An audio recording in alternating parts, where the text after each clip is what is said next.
Welcome to the Ignition Zone, the space where we explore ideas that ignite growth and purpose across Africa.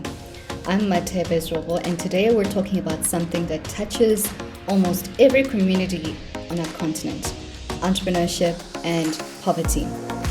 We often hear that entrepreneurship is the solution to poverty, and in many ways it can be. But as we'll explore today, it's not that simple. Because entrepreneurship isn't just about starting a business. It's about having the freedom, the confidence, and the environment to take a chance and grow. So let's start with the dream. Entrepreneurship inspires people because it's about taking control of your destiny. Across Africa, millions wake up each day and find creative ways to earn a living, selling food, repairing phones, making clothes, and running a spaza shop. But two Nobel Prize winning economists, Esther, Duflo, and Abhijit, Banerjee, found something striking in their book, Poor Economics. Most poor people are already entrepreneurs, just not the way we imagine, the Mark Zuckerbergs of this world to be. They're running tiny businesses, these entrepreneurs, often out of necessity. They're working hard. They're resourceful and resilient. Yet, despite all of that effort, they really have different results from the Mark Zuckerbergs of this world. Very few of these entrepreneurs that are living in poverty ever get to escape poverty. Why is this the case? Because poverty is not just the absence of money. It is the absence of margin of error. Please give me a moment to explain this. A single illness, a single drought, or a broken tool can erase months of hard work. This is the absence of margin of error. So the system keeps people surviving and not advancing. Duflo and Banerjee describe a loop they call a poverty trap. Low income leads to poor nutrition and education, which leads to low productivity and low income again. And this continues as a cycle. So when you're stuck in that loop, every decision is about the short term. What to eat today, how to pay school fees next week. There's no space to dream big or take business risks. And entrepreneurship is a risky activity. That's why many micro businesses stay small, and their failures they're not failures, rather, they are a reflection of a system where risk is unaffordable. So let's understand the psychology of scarcity, because this is what poverty comes with. Scarcity doesn't just limit money, it limits mind space. When survival is all consuming, it's hard to plan, innovate, or experiment. Psychologist Albert Bandura calls this self-efficacy, the belief that I can influence my future. When that belief is damaged, people become cautious and defensive. So entrepreneurship programs can't just provide finance or training.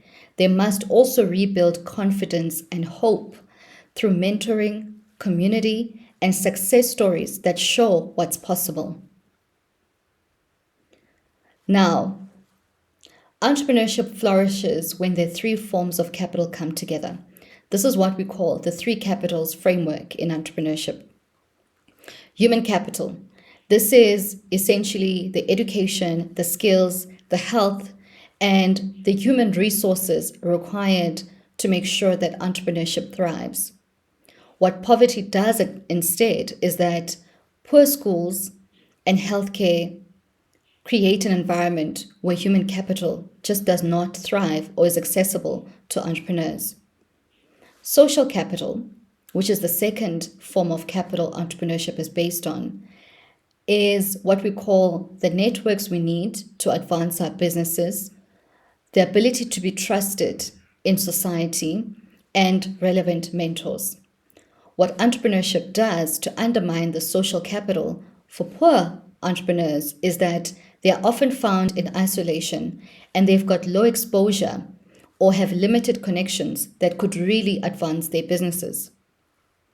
Financial capital, which is the most popular one that most people talk about, is really about access to the relevant capital for the right stages of your business. And that's important. This may include savings, credit or insurance. What poverty does is that there's no safety net in taking risk. So in other words, there are not enough savings for entrepreneurs in poor areas to be able to start meaningful businesses and take risk with that capital, or even take on credit. So these capitals reinforce one another. When they're missing, people often start small survival ventures, repeating what already exists instead of creating something new. So it's not that people in poor areas do not have the creativity necessarily to start meaningful businesses. It's because when these three capitals are missing, what ends up happening is a loop to start these businesses. That's not because poor people lack ambition. It's because the environment limits their options. Scholar Michael Morris calls this the liability of poorness. When systems fail, entrepreneurship becomes a survival strategy rather than a path to growth. So maybe the question isn't, why don't the poor start bigger businesses? Maybe it's, why haven't we built conditions where people can safely grow? It's really about the conditions where people can safely grow. The goal isn't to stop entrepreneurship.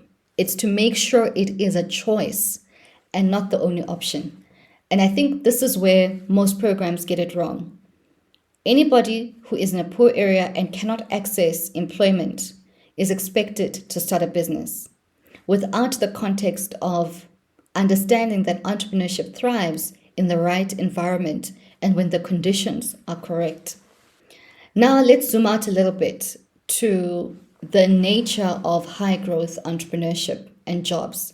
This is an area I'm very passionate about because my research in entrepreneurship, especially for my master's, was really about this topic. That a small number of high growth firms, sometimes called gazelles, create the majority of new jobs. These firms have what we call strong entrepreneurial orientation, EO for short. They innovate, they act proactively, and take calculated risks. They are not just surviving, they are scaling. So a balanced development model needs both. We need support for basic human needs and support for high growth enterprises that can hire, train, and inspire people at scale. And so this is where I would actually want to provoke the way and propose a different way of thinking about entrepreneurship and supporting entrepreneurship in our different countries from an African perspective. We need to think of development as having two engines that work together. The first engine focuses on people. So it focuses on the fundamentals, having good schools and early education, having accessible healthcare, having safety nets and insurance, and skills development and confidence building. This first engine is less about making sure that everybody starts a business, but it's more about making sure the conditions that are necessary for human beings to thrive are met. The second engine, which is engine B, is what I would like to propose. It focuses on scaling businesses or scaling enterprises. This one focuses on firms, financing and incubation for growth stage businesses or growth-oriented businesses, high growth-oriented businesses. Here, public and private partnerships become critical in opening markets, making sure that there are value chain linkages that connect small suppliers that are founded by entrepreneurial founders and founders that are able to take risks, and ensuring that these founders are able to scale their businesses such that they partner with larger companies from a value chain perspective. The challenge we have now is we're expecting entrepreneurs in different areas of especially from poor backgrounds, to be able to skip the loop from having good quality education, access to fundamental healthcare, which is important for them to stay healthy, access to skills, confidence building, and we expect them to jump right through to Engine B, which is focused on scaling enterprises and making sure that they're able to meet the demands of large corporates. Economist Reggie calls this the value chain approach, especially the linkages from a corporate perspective, calls this the value chain approach. But it's very, very important that these enterprises are founded not in the wrong conditions, where people would rather much have access to employment and income, such that they're able to change their circumstances. It's important that the basics are provided. These founders are able then to think about how they are able to scale their businesses and ensure that they're able to leverage the value chains of large corporates. So entrepreneurship can fight poverty, but only when fairness, education, and opportunity surround it. We shouldn't see the poor as failed entrepreneurs. We should see them as potential creators waiting for the right conditions to thrive. The ultimate goal is not for everyone to start a business. It is to build societies where anyone can and where good jobs, creativity, and security coexist. Starting a business must be an option, not a means to survive, because the economy cannot provide for you or that you don't have access to the right living conditions. Here's the heart of it. Poverty isn't a lack of effort. It's a lack of opportunity.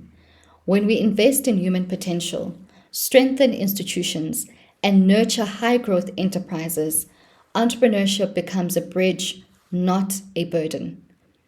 So maybe the next time we talk about entrepreneurship, we can talk about partnership too, between people, businesses, and governments. Building ladders, not expecting anyone to climb alone. Once again, I thought I should share this because this for me has been an epiphany, and it has confirmed what I believe we should be doing as society to be solving problems in poverty, but actually how we start to link entrepreneurship to that solution. Entrepreneurship is not a panacea. Entrepreneurship is a vehicle for creativity, but we need to get the conditions right. Thank you for joining me on the Ignition Zone. I know I have been MIA for a bit, but thank you so much. If this episode sparked something in you, share it with someone shaping policy, mentoring youth, or running a business that gives others a chance to grow. Until next time, keep learning, keep building, and keep igniting Africa's future.